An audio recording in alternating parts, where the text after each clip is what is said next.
Hello everyone, welcome back. Next, we are going to start a new series Introduction to the Regular Expression Challenges.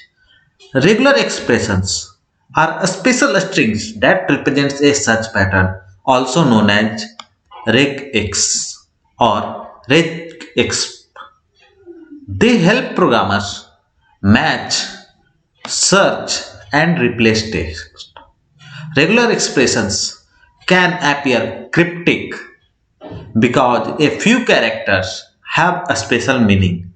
The goal is to combine the symbols and text into pattern that matches what you want, but only what you want. This section will cover the characters, a few shortcuts, and the common usage for writing regular expressions. So we will go to the first lesson in the next video. Till then, thank you for watching and bye bye.